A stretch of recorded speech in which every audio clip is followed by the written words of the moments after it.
नमस्कार, स्वागत है आप सभी का हमारे कार्यक्रम में। आपके साथ मैं हूं सोनाली शर्मा। दर्शकों, आज के हमारे इस कार्यक्रम में एक बेहद खास मेहमान हमारे साथ स्टूडियो में उपस्थित हैं। ये एक ट्रैवल राइटर हैं, ट्रैवल ब्लॉगर हैं। पर्यटन और पर्यावरण को लेकर अपने जो अनुभव हैं, अपनी जो सोच है, उनको शब्दों में पिरोने के लिए इनको कई राष्ट्रीय पुरस्कारों से भी सम्मानित किया जा चुका है। जी हाँ, हम बात कर रहे हैं हेमवती नंदन बहुगुणा केंद्रीय गढ़वाल विश्वविद्यालय में पर्यटन विभाग में परियोजना अधिकारी डॉक्टर सर्वेश उनियाल जी की। सर, बहुत बहुत स्वागत, आप हमारे कार्यक्रम में आए, आपका बहुत बहुत स्वागत। Thank you very much. तो सर, सबसे पहले हम, जैसा कि हम सभी जानते हैं कि पर्यटन के क्षेत्र में आप बहुत अच्छा काम कर रहे हैं और कई उपलब्धियां आपके नाम हैं। हम धीरे धीरे करके उन तमाम उपलब्धियों के बारे में आपसे जानकारी हासिल करेंगे, लेकिन सबसे पहले अगर बात करें सर, तो जानना चाहेंगे आपके बारे में। आपकी पैदाइश कहाँ से हुई है, शिक्षा दीक्षा कहाँ से हुई है, और किस तरह से सर पर्यटन के क्षेत्र में, पर्यावरण के क्षेत्र में आपकी रुचि बढ़ती गई? Thank you madam. मैं उत्तराखंड के एक खूबसूरत जगह ग्वालदम है, जो गढ़वाल और कुमाऊं के बीच में है, वहीं पढ़ा लिखा हूँ और वहीं मेरा जन्म भी हुआ है। तो बचपन से ही एक खूबसूरत पर्यटन स्थल में रहने के कारण और इन्वायरमेंट के बीच में रहने के कारण मेरा रुझान ट्रैकिंग की तरफ गया, फोटोग्राफी की तरफ गया और कुछ इस तरह टूरिज़्म की गतिविधियों की तरफ गया। तो मुझे जो लगता है कि अगर आदमी का इन्वायरमेंट उसको उसके जॉब के लिए भी प्रेरित करता हो, तो उसका मुझे लगता है मुझे सबसे ज़्यादा फ़ायदा ये हुआ कि मैं ग्वालदम जैसी खूबसूरत पर्यटन स्थल में मैंने अक्सर अपना अधिकांश समय इंटरमीडिएट की परीक्षा एग्ज़ाम तक दिया है और इसीलिए मेरा रुझान पर्यटन विषय की ओर हुआ। जी सर, अगर बात करें सैर सलीका अभियान की ही बात करते हैं, इसी से शुरुआत करते हैं। इसके बारे में, क्योंकि नाम अपने आप में बोलता है सैर और उसका सलीका, तो हम चाहेंगे इस पर आपने अपनी एक डॉक्यूमेंट्री भी बनाई जिसको सम्मानित किया गया। इसके बारे में आप बताइए, इस डॉक्यूमेंट्री में क्या था और किस तरह से सैर और उसके साथ साथ जो सलीका है उसको दर्शाया गया? ये बहुत मेरे लिए खुशकिस्मती रही है कि मैं पर्यटन विषय में रुचि लेने के बाद मैं गढ़वाल विश्वविद्यालय के पर्यटन विभाग में ही मुझे अपने रुचि के अनुसार ही जॉब मिला और मैं वहाँ पर परियोजना अधिकारी पद पर काम कर रहा हूँ। और पर्यटन छात्रों के बीच में ज़्यादा से ज़्यादा स्थलों पर भ्रमण करना, मैं ट्रेनिंग और जो फील्ड स्टडी है वो बच्चों को कंटेक्ट कराता हूँ। तो इस कारण मुझे देश में कई स्थानों पर छात्रों के बीच में घूमने का अवसर भी मिला, ट्रैकिंग करने का अवसर मिला और बच्चों के साथ रह करके मुझको जो इनोवेटिव आइडियाज़ हैं उनको आगे बढ़ाने के लिए मुझे बहुत ही सहूलियत हुई। तो अक्सर हम टूरिज़्म और इन्वायरमेंट लेकर के थोड़ा चिंता भी करते हैं कि हमारा जो इन्वायरमेंट है वो टूरिज़्म की वजह से कुछ ख़राब भी होता है। अधिक पर्यटन या अनियोजित पर्यटन के कारण हमारे पर्यावरण में असंतुलन पैदा होता है। तो इसी सोच को लेकर मैंने अपने टूरिज़्म के स्टूडेंट्स के साथ एक ऐसा विचार किया कि हम अपने शैक्षणिक भ्रमण कार्यक्रमों में स्वच्छ भारत मिशन से कैसे जुड़ें। तो उसी के लिए हम एक प्रोग्राम हमने लॉन्च किया जिसका नाम रखा सैर सलीका। सैर सलीका, जैसे आपने कहा कि ये बहुत ही एक ऐसा नाम है जिसको कि आदमी एकदम सहजता से स्वीकार भी कर लेता है और हम अपने जीवन में भी जब कहते हैं कि आप सलीके से रहिए, अपना आचरण सलीके से करिए, आप लिखते पढ़ते हैं उसको सलीके से रखिए, तो मुझे लगता है कि पूरा जीवन जो हम इस पृथ्वी पर हम एक यात्री के रूप में ही आए हैं तो वो भी हम सलीके से जीते हैं। हम अपने तन के लिए भी सलीका रखते हैं, अपने मन के लिए भी सलीका रखते हैं और जब हम किसी अध्ययन में जुड़ते हैं तो उसमें भी सलीका रखते हैं। और पर्यटन जैसे व्यवसाय से जुड़ने का जब हम सोचते हैं तो उसमें सलीका होना ज़रूरी है। इसलिए हमने स्वच्छ भारत मिशन के तहत सैर सलीका अभियान गढ़वाल विश्वविद्यालय के पर्यटन विभाग में, और ये देश का पहला विश्वविद्यालय है जिसने अपने शैक्षणिक भ्रमण कार्यक्रमों में इसको सिलेबस का पार्ट बनाया है और स्वच्छ भारत मिशन को अपना एक परमानेंट फीचर बनाया है। बिल्कुल सर, और कहीं ना कहीं इस अभियान के जरिए छात्रों को भी, जो गढ़वाल विश्वविद्यालय के जो छात्र हैं उनको भी कहीं ना कहीं पर्यटन से जुड़े जो क्षेत्र हैं, जो स्थल हैं, उनको करीब से महसूस करने का अवसर कहीं ना कहीं प्रदान होता है।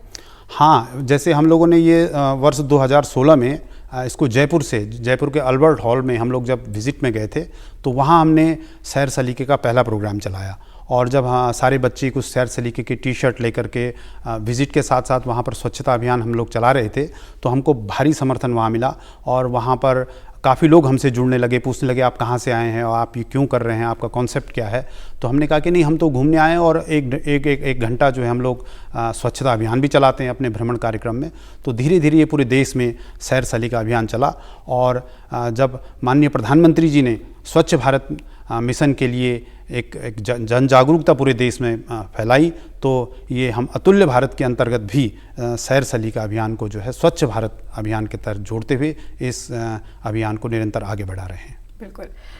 उत्तराखंड उत्पाद, उत्तराखंड उपहार, आपकी एक ऐसी हैंडबुक है सर जो भले ही देखने में छोटी है लेकिन उसमें इतना कुछ है कि अगर कोई पर्यटक उत्तराखंड का रुख करने वाला है या करना चाहता है, उसके लिए उसमें सारी जानकारी है। वोकल फॉर लोकल की हम बात करते हैं, लेकिन अगर उस हैंडबुक की अगर हम बात करें तो आपने कई साल पहले ही उत्तराखंड में पर्यटन स्थलों के साथ साथ उत्तराखंड की जो खास चीज़ें यहाँ बनती हैं उनका भी जिक्र किया। तो इस अनुभव के बारे में बताइए और इसकी प्रेरणा आपको कैसे मिली? देखिए मैम, हम लोग जब 2000 के पहले जब हम ट्रैकिंग करते थे या कहीं टूरिस्ट प्लेसेस पे जाते थे, तो एक हमको जो भारत सरकार के पर्यटन मंत्रालय है या स्टेट का भी जो पर्यटन मंत्रालय है वो कुछ इन्फॉर्मेशन ब्रोशर्स बनाता था और उसकी इन्फॉर्मेशन के ज़रिए हम लोग अपने पर्यटन स्थलों को घूमते थे, उस इन्फॉर्मेशन को पढ़ते थे। लेकिन जैसे जैसे टेक्नोलॉजी का विकास हुआ है और अब आपको आपके मोबाइल पे सारी इन्फॉर्मेशन है, आपको कहाँ जाना है, आपका कौन सा एल्टीट्यूड है, मौसम कैसा है, तो ये सारी चीज़ें तो टेक्नोलॉजी से जुड़ गई। तो अब हमको इस तरह का लिटरेचर की साइज़ ज़रूरत नहीं है कि, और बहुत ज़्यादा समय भी आदमी के पास नहीं है कि वो किसी डेस्टिनेशन के बारे में बहुत लंबे समय तक ऐसी पुस्तकें पढ़े। अब आदमी बहुत तेज़ी से पर्यटन स्थलों में जा कर के और उसके अच्छी से अच्छी चीज़ों को अपने जहन में लाना चाहता है। आप फोटोग्राफी का देखिए, आप मोबाइल से तुरंत फ़ोटोग्राफ खींच रहे हैं, उसको तुरंत शेयर कर रहे हैं, तो पर्यटन बहुत जल्दी से एक स्थान से दूसरे स्थान पे प्रचारित प्रसारित होता है। तो ऐसा लगा कि वो ब्रोशर्स और वो जो पुराना बहुत लंबा चौड़ा साहित्य है वो अध्ययन के लिए तो ठीक है, लेकिन एक टूरिस्ट के लिए बहुत ज़्यादा उसकी इम्पोर्टेंस रह नहीं जाती। तो इसको ध्यान में रखते हुए मैंने सोचा कि एक ऐसी बुक बनाई जाए जिसमें कि एक डेस्टिनेशन के बारे में जो टूरिस्ट को चाहिए वो उसमें हो। तो ये मुझे बड़ी खुशी है कि जो आज हमारा वोकल फॉर लोकल जो है, जिसमें हम पर्यटन उत्पादों को ज़्यादा से ज़्यादा बढ़ाना चाहते हैं ताकि पर्यटक उन स्थानों पे जाकर के स्थानीय उत्पादों को खरीदे। तो ये 2016-17 में ही हम लोगों ने ये काम किया और उसको इसीलिए उस बुक का नाम रखा उत्तराखंड उत्पाद, उत्तराखंड उपहार। और अपने प्रदेश से ही हमने शुरुआत करी। तो हमने अपने प्रदेश के जो महत्वपूर्ण पर्यटन स्थल हैं उनको लोकल उत्पादों से जोड़ा और उस पुस्तक में समाहित करने की कोशिश करी, जिसमें कि पर्यटक बहुत ही हैंडी बुक को लेकर चले, उसको बड़े जल्दी से पढ़ भी ले और वो एक सोवेनियर बुक भी हो। वो पढ़ने के बाद अगर उसको किसी को दे तो वो एज ए गिफ्ट वो भी एक सोवेनियर हो जाए, वो भी एक लोकल उत्पाद हो जाए, यानी कि जानकारी ही नहीं, एक तोहफे के तरह भी लोग इसका इस्तेमाल करते हैं। तो इसीलिए ये पुस्तक काफ़ी पॉपुलर हुई, उसमें मुझे राष्ट्रीय पुरस्कार भी मिल गया। और अब तो मुझे लगता है ये जो बुक है वो और भी इम्पोर्टेंट है, क्योंकि अब तो वोकल फॉर लोकल की बात हो रही है। तो ये इस बुक में सारी चीज़ें हैं और स्थानीय उत्पादों को स्थानीय पर्यटन स्थलों से जोड़कर पर्यटकों तक पहुंचाने का इसमें प्रयास किया गया जी। पर्यटन स्थलों की आपने बात की, अगर गंगा की बात करें तो गंगा को लेकर भी आप काफ़ी काम कर रहे हैं, काफ़ी एक्टिव हैं। और प्रगति पथ, गंगा पथ, इसके लिए, इस हैंडबुक के लिए आपको राष्ट्रीय पुरस्कार में आपको राहुल सांकृत्यायन पुरस्कार से सम्मानित किया गया। इसके बारे में बताइए, गंगा को लेकर लोगों की क्या जिज्ञासा है और किस तरह से आपने अपने शब्दों में उसका वर्णन किया? इसका एक बहुत ही इंटरेस्टिंग है कि हम स्वच्छ भारत मिशन के साथ साथ जब 2009 में गढ़वाल विश्वविद्यालय की राष्ट्रीय सेवा योजना के छात्रों के साथ हमने मिल करके एक अभियान चलाया, उसका नाम था स्पर्श गंगा अभियान। और वो स्पर्श गंगा अभियान एक शैक्षणिक गतिविधि के रूप में आगे बढ़ा। और खुशी की बात ये रही कि उसमें उस समय हमारे प्रदेश के तत्कालीन मुख्यमंत्री डॉक्टर रमेश पोखरियाल निशंक, जो इस वक्त हमारे शिक्षा मंत्री हैं भारत सरकार के, उन्होंने इसको बहुत ही एक प्रोत्साहन देते हुए खुद लीड किया। और स्पर्श गंगा अभियान 2009 से उत्तराखंड से शुरू हुआ और वो शैक्षणिक गतिविधि का माध्यम बना। तो स्पर्श गंगा अभियान से हम लोगों ने न केवल गंगा बल्कि उसकी सहायक नदियों में भी स्वच्छता अभियान चलाए और धीरे धीरे हमें गंगा स्वच्छता अभियान से जुड़ते रह गए। और अभी तो आजकल नमामि गंगे एक बहुत बड़ा प्रोजेक्ट है जो जिसमें गंगा स्वच्छता के लिए चिंतन और चिंता की जाती है। तो इसमें भी मेरे दिमाग में आया कि हम कुछ एक ऐसी छोटी सी पुस्तक बनाए जो गंगा की स्वच्छता का मैसेज भी दे और वो भी एक सोवेनियर बुक हो। तो इसीलिए प्रकृति पथ गंगा पथ एक बुक, बहुत छोटी सी बुक मैंने लिखी थी, वो भी एक सोवेनियर बुक है। उसमें हरिद्वार से लेकर के और गोमुख तक के पर्यटन स्थलों को और गंगा के पर्यटन स्थलों को जोड़ने का प्रयास किया है। तो उसी पुस्तक में अभी मुझे राहुल सांस्कृत्यायन पुरस्कार भी मिला। तो मुझे लगता है कि हम अपने पर्यटन को बहुत ही अच्छे से आइडिया के साथ अगर प्रस्तुत करते हैं तो उसके रिजल्ट कुछ ठीक ही आते हैं। बिल्कुल। डॉक्टर उनियाल, जैसे हम गंगा की बात कर ही रहे हैं, गंगा की स्वच्छता को लेकर कितनी चुनौतियां होती हैं जो सरकार के सामने आती हैं, और किस तरह से पर्यटन से जुड़ी जो गतिविधियां हैं गंगा के जरिए उनको किस तरह से बढ़ाया जा सकता है? क्या लगता है आपको आने वाले सालों में किस तरह से गंगा के जरिए हम अपनी पर्यटन की जो गतिविधियां हैं उनको भी और बढ़ा सकते हैं? थोड़ा सा इसमें एक जो प्रॉब्लम जो हमारा एक सोच है, वो सोच बहुत ही थोड़ा पृथक से होता है कि हम लोग जो हैं, गंगा स्वच्छता एक ऐसी ज़रूरी चीज़ है जिसको हमें अपनी आदत में डालना चाहिए, और अगर हर आदमी की आदत में ये आता है तो इससे अभियान की ज़रूरत नहीं होती। लेकिन चूंकि अभी हम उस स्थिति में नहीं हैं कि हम सारे लोग इतने जागरूक हैं। हम गंगा, इवन हम गाँव में जो पानी के छोटी छोटी धाराएं होती हैं उनको यहाँ स्थानीय भाषा में गधेरे कह देते हैं, और वो हमारे लिए कूड़ा डंप जोन बन जाता है। तो उसमें भी मैंने एक ब्लॉग लिखा था कि हर गांव में गंगा है, हर गांव गंगोत्री है।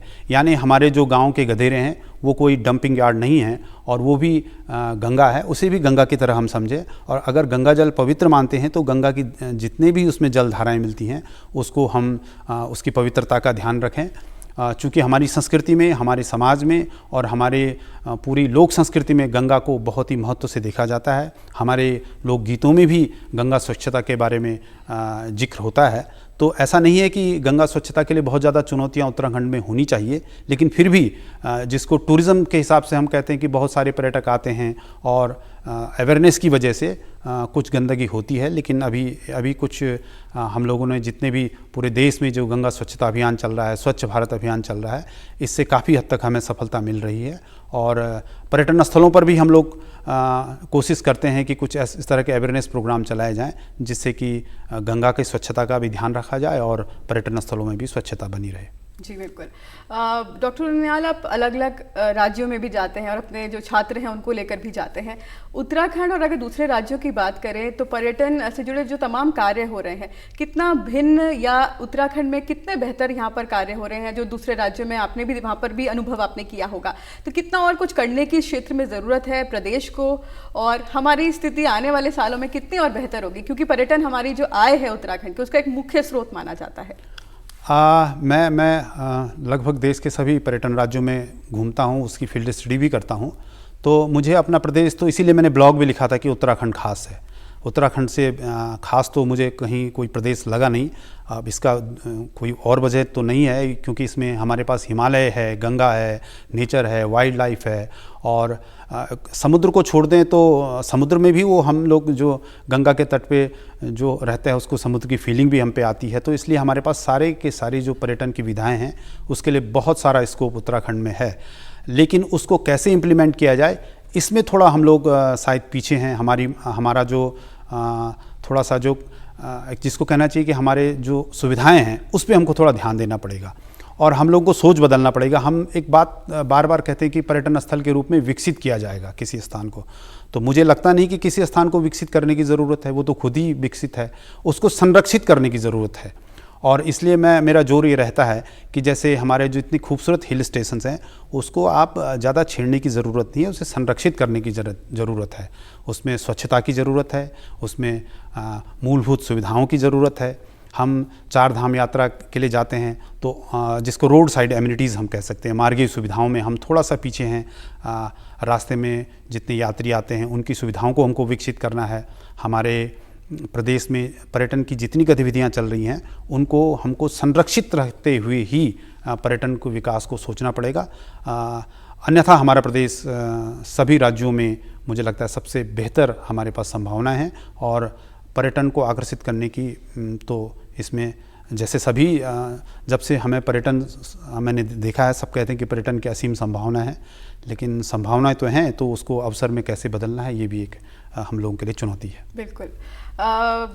एक चीज़ और आपसे जानना चाहिए, अगर हम बात स्वामी विवेकानंद जी की करें तो उत्तराखंड के परिप्रेक्ष्य में उन्होंने एक बात कही थी कि पहाड़ जो है वो हमारी सभ्यता की अति सुंदर स्मृतियों में से एक है, और इस बात का उल्लेख आपकी किताब में भी है, जो विवेकानंद पर्यटन परिपथ जिस पुस्तक की मैं बात कर रही हूँ। स्पिरिचुअल टूरिज्म की अगर बात करें, आध्यात्म के लिए, उससे जुड़ने के लिए भी लोग उत्तराखंड पहुंचते हैं। स्पिरिचुअल टूरिज्म को किस तरह से गति दी जा रही है, और आपकी समझ में या स्वामी विवेकानंद जी की जो लगाव था उसको आप किस तरह से देखते हैं, और कितना काम उस क्षेत्र में करने की ज़रूरत है? स्वामी विवेकानंद, मुझे लगता है स्वामी विवेकानंद जो है उत्तराखंड से बहुत ही ज़्यादा अभिभूत थे, और उनको जो भी अनुभूतियाँ, जो एहसास, जो स्पंदन हुआ है वो उनके पत्रों से स्पष्ट होता है कि उन्हें उत्तराखंड में ही मिला है। और उत्तराखंड वो एक बार नहीं 5 बार उत्तराखंड आए हैं, और काफ़ी लंबे लंबे समय तक वो उत्तराखंड की खूबसूरत वादियों में रहे हैं। अल्मोड़ा उनका प्रिय स्थल रहा है, देवलधार में वो रहे हैं।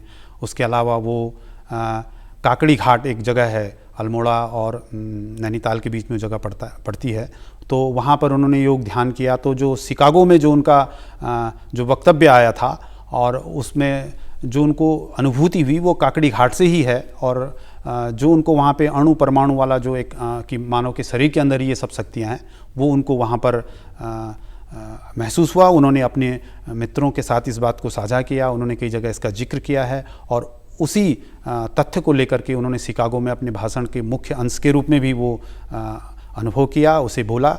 इसी तरह से देवलधार में उन्होंने हिमालय के रोमांच को देखा है, वहाँ उन्होंने घुड़सवारी भी की, वहाँ से बहुत सारे पत्र लिखे। अल्मोड़ा के पास कसार देवी एक जगह है जहाँ पर उन्होंने मेडिटेशन किया, और कसार देवी तो वो एक ख़ास जगह है जहाँ पर कि वैज्ञानिक भी कहते हैं कि उसमें भूमि के अंदर वहाँ चुंबकीय शक्ति है। तो विवेकानंद पूरे हिमालय को महसूस करते थे। विवेकानंद यहाँ के सौंदर्य से अभिभूत थे, यहाँ के रोमांच को, तो उनके विचारों का जो विस्तार है वो स्पष्ट रूप से उत्तराखंड हिमालय से ही मिलता है। जो अभी आपने कोट किया है वो इस बात का ही द्योतक है कि विवेकानंद उत्तराखंड हिमालय से बहुत ही ज़्यादा जो उनका आलोक है उससे प्रभावित होता था। बिल्कुल। हमने बात करी कि आप एक ट्रैवल राइटर हैं, आप एक ब्लॉगर भी हैं सर। आप ब्लॉग्स के जरिए भी आप उत्तराखंड की खूबसूरती का वर्णन करते हैं, और आपके कई ब्लॉग्स को सम्मानित राष्ट्रीय स्तर पर किया जा चुका है। उत्तराखंड खास है भी आपका एक बहुत खूबसूरत रचना है, इसके बारे में बताइए किस तरह से आपने इसमें उत्तराखंड की खासियत जब लिखते हैं तो जाहिर सी बात है आप अपने अनुभवों को, अपनी सोच को उसमें पिरोते हैं कहीं ना कहीं।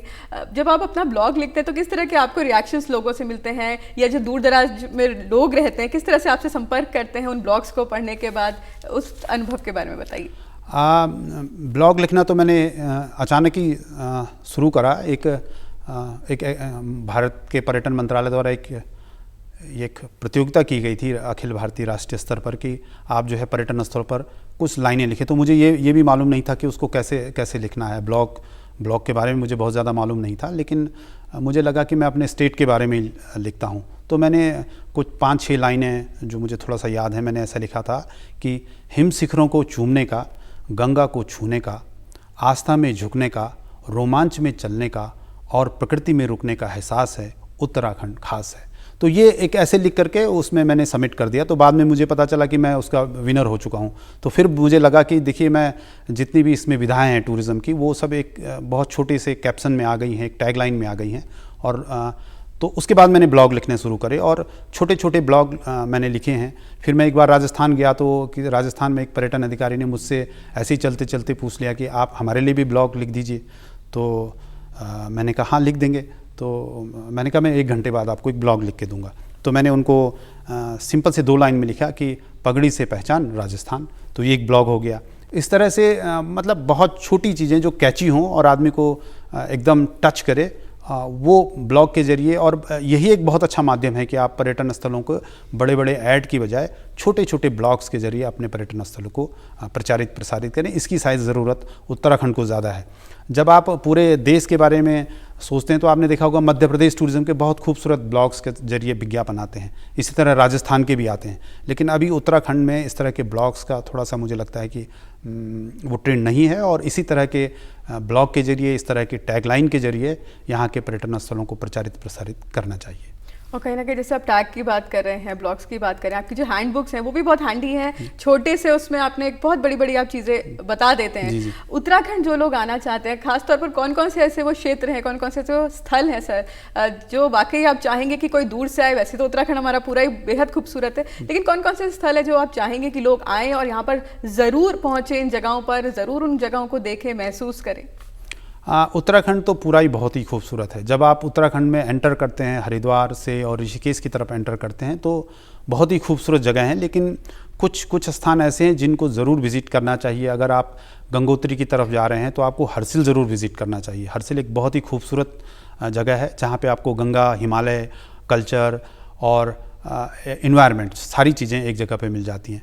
इसी तरह अगर आपको एक बहुत ही अच्छी डेस्टिनेशन है पौड़ी, जहाँ से बहुत अच्छा हिमालय दिखता है, कौसानी से बहुत अच्छा हिमालय दिखता है, चौकौड़ी है, मुनस्यारी है। तो ये तो अभी कुछ प्रचार में ही हैं, लेकिन कुछ स्थान ऐसे हैं जो बहुत ज़्यादा प्रचारित नहीं हैं लेकिन बहुत ही खूबसूरत स्थान हैं, तो जिनमें हम उनको कहते हैं कि जो ऑफ वीक जो डेस्टिनेशन है उनमें भी बहुत सारी जगह हैं, जिसमें हम लोग खिरसू कह सकते हैं, इधर मरचूला एक जगह है वहाँ पे है, और कुमाऊं में बहुत सारी जगह हैं, चौकौड़ी है, बेरीनाग है, इधर नैनीताल के पास ही बहुत छोटी छोटी जगह हैं, लेकिन वो नैनीताल चूँकि एकदम थोड़ा ज़्यादा हाईलाइट है तो वो छोटी छोटी जगह छूट जाती हैं।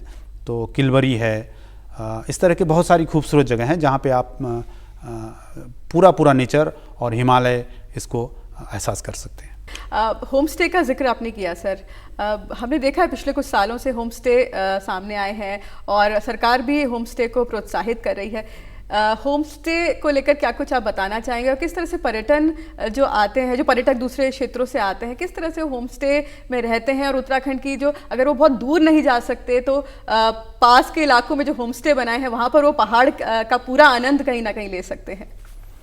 होम स्टे एक्चुअली आजकल जो है लोग थोड़ा विलासिता से दूर रहना चाहते हैं और थोड़ा शांति की ओर भी जाना चाहते हैं, तो बड़े बड़े होटल्स का कॉन्सेप्ट थोड़ा कम हुआ है, फिर वो रिजॉर्ट की तरफ निकला, फिर लोगों ने थोड़ा नेचर रिजॉर्ट्स की तरफ निकला।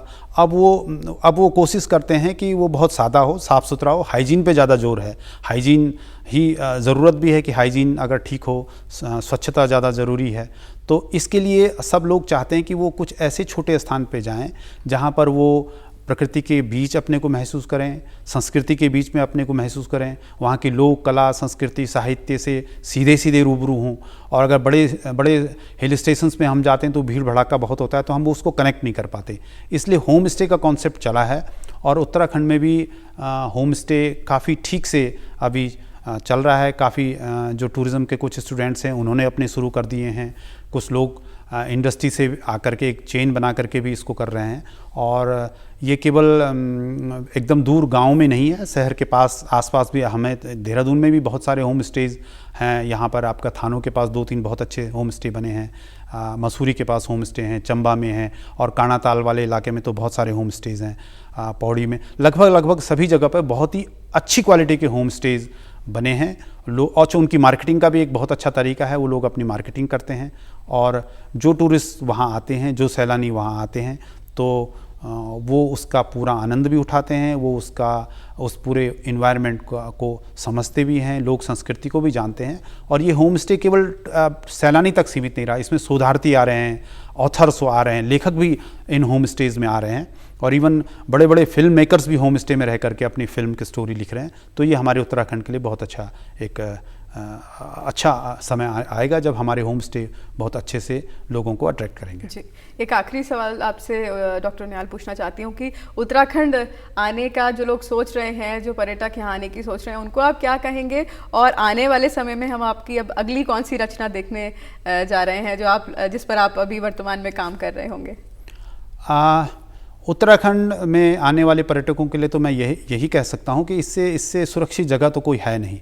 यहाँ पर आपको कितनी शुद्ध हवा है, आप सांस बहुत खूबसूरती से ले रहे हैं, आप देख अच्छा रहे हैं, आप सुन अच्छा रहे हैं, आप सांस अच्छी ले रहे हैं। तो बस थोड़ा सा अपने को संयमित रखना होगा, और थोड़ा सा जो आजकल का माहौल है उससे अपने आप को थोड़ा सा बचाते हुए आप बड़े अच्छे से यहाँ सैर कर सकते हैं। और हमारे पास वैसे भी ऐसे डेस्टिनेशन है कि आप अपने बहुत सारी डेस्टिनेशन की ऐसी लिस्ट हैं कि छोटी छोटी जगहों पे जाइए, वहाँ पे वैसे भी भीड़ नहीं है, साफ़ सुथरी जगह हैं। आपने अपना इवनिंग वॉक करिए, मॉर्निंग वॉक करिए, आप योगा करिए, मेडिटेशन करिए और बर्ड वॉचिंग करिए और रोमांच के कई स्पोर्ट्स में आप आ सकते हैं। तो इसलिए आज के हिसाब से भी जो आज का माहौल चल रहा है, बहुत जल्दी ही उत्तराखंड टूरिज़्म में पर्यटकों का आना जाना तेज़ी से बढ़ेगा और वो लोग यहाँ ज़रूर आएंगे। यहाँ की प्रकृति से, यहाँ की पर्यावरण की जो विशेषता हैं उनसे रूबरू होंगे।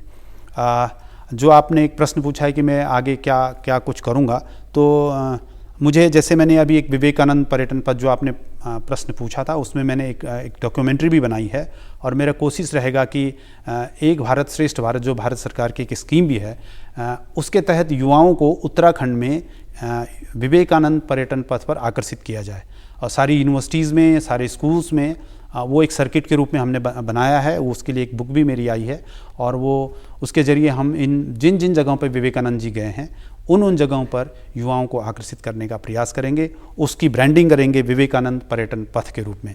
इसी तरह से जो कुछ फिलॉसफी में, गांधीयन फिलॉसफी पे जो काम करते हैं, तो उसके लिए भी हमारे पास, चूँकि गांधी जी कौसानी, तो गांधी जी के एक वक्तव्य से इतना हाईलाइट हो गया, तो गांधी जी भी यहाँ के हिमालय से बहुत ही ज़्यादा प्रभावित रहे हैं। उनको यहाँ उन्होंने अनासक्ति की जो थीम थी वो यहीं कौसानी से लिखी है।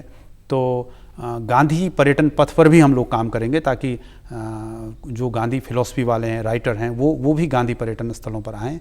तो इस तरह के 1-2-3 हमारे पास रहेगा कि हम लोग ये करें। और बेसिकली अभी हम कुछ लोकल फूड पे भी काम करेंगे, वो भी वोकल फॉर लोकल के नाम से ही होगा और उस पे भी हम जो यहाँ के व्यंजन हैं, खान पान हैं, उनको भी हाईलाइट करने की कोशिश करें। और मेरा तो कोशिश यही रहेगी कि यहाँ की हर कोई इन्फॉर्मेशन सोवेनियर हो और वो सोवेनियर के रूप में उसको पढ़े भी और सोवेनियर के रूप में भी उसको बांटे। बिल्कुल बिल्कुल सर, आप हमारे कार्यक्रम में आए और आपने इतनी अहम बातें हमें बताई और साथ ही अपनी उपलब्धियों के जरिए बताया कि उत्तराखंड को आप किस तरह से सोचते हैं, किस तरह से समझते हैं और आने वाले समय में भी आप जो करने जा रहे हैं उसके लिए भी बहुत बहुत शुभकामनाएं। Thank you.